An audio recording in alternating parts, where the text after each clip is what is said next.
And welcome back to Vanessa's podcast. And today I have Meredith Alexander. Hi, Meredith. Hi, great to see Like, you. contacted me through Facebook.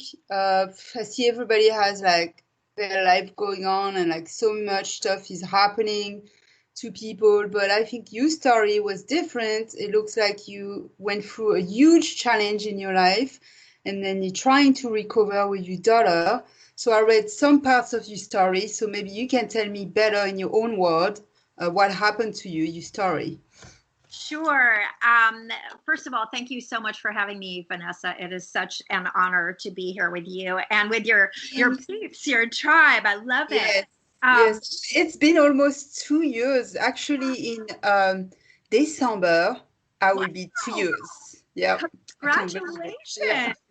That's Thanks. amazing. So, I like to say that my daughter and I kind of had a dress rehearsal for what everyone is going through for the last 4.5 years. Because imagine running your business, it's the middle of your busy season, it's the middle of a Friday afternoon, so you're rushing to get everything done.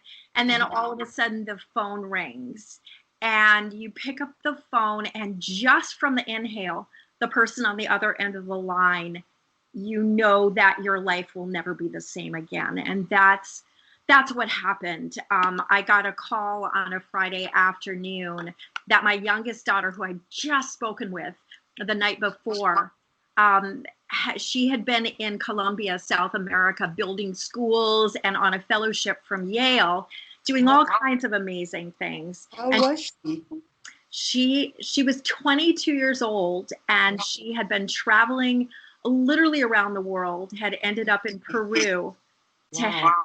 yes, and she had gone on a rafting trip, and they pulled in, they went through the dangerous part, and Oh, yeah.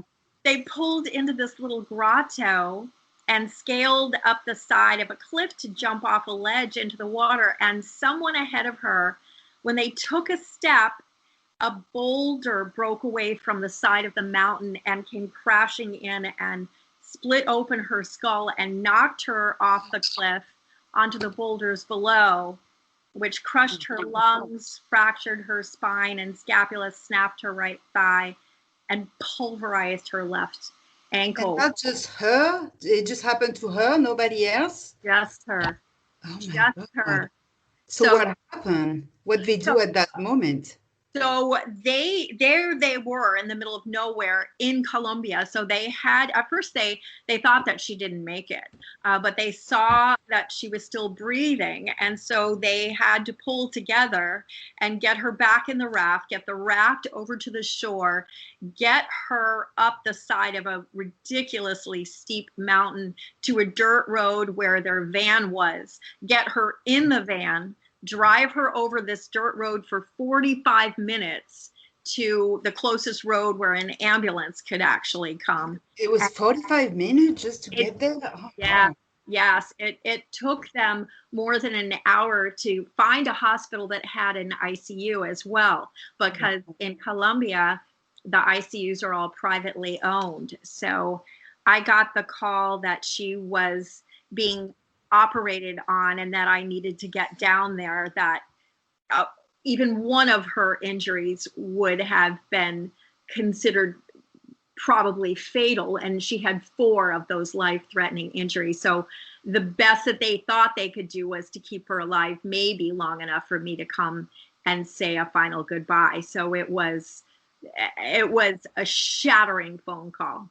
So you're saying you didn't get like any type of warning phone call. You just got a call saying she's in the ICU.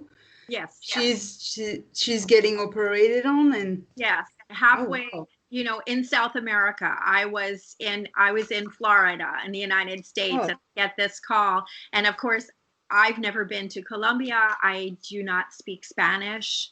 Mhm. And I certainly had never had anything that could train me and prepare me, or I didn't think I did, that Yeah. could help me with this situation. Yeah. How fast am I going to get there? Like, what's happening? And they're saying it's like threatening and she might be dead. Like, we don't know what's going to happen. Exactly. So, Exactly. so Exactly. what did they tell you after? Like, did they say, do you have to make a decision?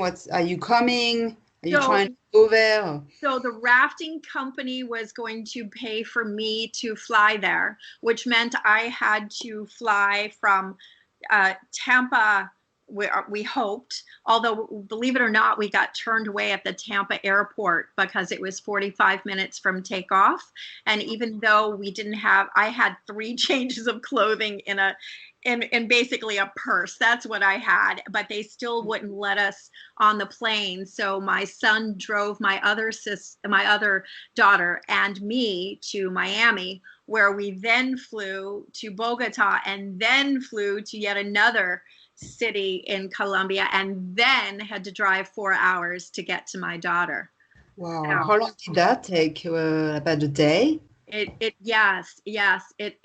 took us hours and hours. But I tell you, Vanessa, this is where I think that the magic of life kicks in, because for me, I realized in hindsight that if it had happened in Tampa, if it had been a car crash, for example, I would have still been in the frenzy and rushed to the hospital, and I would have been hysterical. I would have been no help for my daughter, and I would have been a second victim of that accident. As it was, I feel that sometimes our greatest gifts show up looking like our greatest obstacles. And for me to have had to get on a plane, there was no better place for me to have to ask myself and ask life some powerful questions than at 30,000 feet.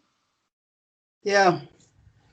Yeah, it's like open up your mind and during those time, like, it's just wow. It's a different mindset. You just can't, it's not like the time when you're thinking about yourself, you're thinking about life, you're thinking about purpose. It's just a crucial moment where you just have to think about what matters the most in your life right now, It's not about what's your entourage. It's not about how you look or what's happening, what you want or need. It's about your daughter, Exactly. about her life. Yeah. Exactly. And how appropriate that you would mention the word mindset, because until that point in my life, I didn't fully appreciate my passion for studying mindset and studying what I call our inner game. I felt, since it wasn't translatable into kind of financial measurement, that it wasn't quite as important, as it wasn't quite as monumental. Well, as I was sitting on that plane, I realized that all of those outer games, all of those hacks of business hacks and strategies could do nothing for me. My business meant nothing at that point. Like And it was nothing. it was my inner game that would completely be the game changer. And to your point, I realized that the one thing I wanted was to have the power, to find my power to help my daughter create some sort of miracle here, right? Yeah. And so I realized that the answer to that, the way to that, was through the mindset, and specifically to start asking myself some different questions, and questions that my mind could believe that would help me go, like you said, from total despair to a little bit of hope, then from hope to a little bit of belief, and then from belief to a place of such a powerful knowing in the form of expectation that sky would be fine, whatever the new definition of fine would mean, that it literally from that moment started to look as if life had to transform to our vision, and mindset became everything for us. Everything. I can tell. It's like transformation. It's like almost instant, like day night transformation feels like the way you described it. Wow. It seems like you were living in a superficial world, not really knowing your place or not really knowing the values around you, maybe. And now you just kind of like, oh, like you were hunting like a devil cat, like you have to make a choice. Yeah. Exactly. Wow. Exactly. And it's funny that you should mention that because yes, I discovered just how low my self-worth really was for me as a human entity. And and one of the biggest kind of the most profound majesty of the whole process was suddenly looking back at things in my life that had been impossible to forgive, things that had been impossible to feel grateful for, that had been so painful to live through, and to realize that had I not experienced them, or had I experienced them with even one grain more of optimism than I did, I would not have developed what I call the grit to really be the quote unquote perfect mom for my daughter right then. It was thanks to these things. And it became so humbling to me to observe at this almost more profound pattern that had been developing in the background, completely unknown to me, that then it made it easier for me to say, well, if I had no idea when I was in the middle of that pain, the ultimate benefit that it would give me, how can I judge this that we're going through? I simply have to trust the process, and I have to do what I can control, and that is envision a beautiful outcome from this, whatever that is destined to be. Yeah. Yeah. Trust the process. Trust that everything is detangling the way it's supposed to, but not the way you want it to. And I found out that when you start believing in that, you just kind of have to. It's hard sometimes, but knowing that just kind of puts you at ease. You're saying, okay, maybe I can go after all of those things and I want and needs, but if I trust that no matter what I do, where I try to go, it's still going to bring me to that path. And it's going to be a good path. If you trust that, you're going to be okay. And you know that it's going to be a great path and it's going to be your path. Yeah. And I think your path, you didn't ask for this. I'm sure before it happened to you, you didn't see that coming. You didn't see yourself here today talking about this. You didn't think your daughter was gonna end up, having to do all this today, like struggling and all this. And yeah, it's unimaginable. You can't know those things, Right. So it brings you into a better place. Maybe you feel like a better mom today, like a better mother now. Yeah. Well, and it has put me in touch with what it really, I believe now today, is my greatest gift, and that is really being able to help other people ignite that powerful mindset within themselves to help identify their passion.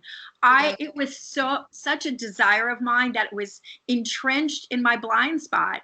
And so I feel like this boulder came not to destroy us, but to destroy the things that we have been allowing to hold us back.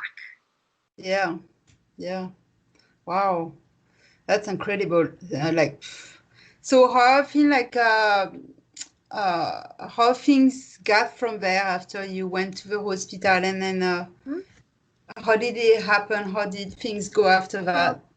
So it was uncanny. It was, the miracles began right away. And again, there's no, everyone describes us as the miracle family because these things are textbook medical impossible, just happening one after another, after another, after another. And so she survived the 3 days that were necessary for us to then be able to believe that we could transport her from Colombia, South America, to Miami, but because of the brain injury, she had to fly at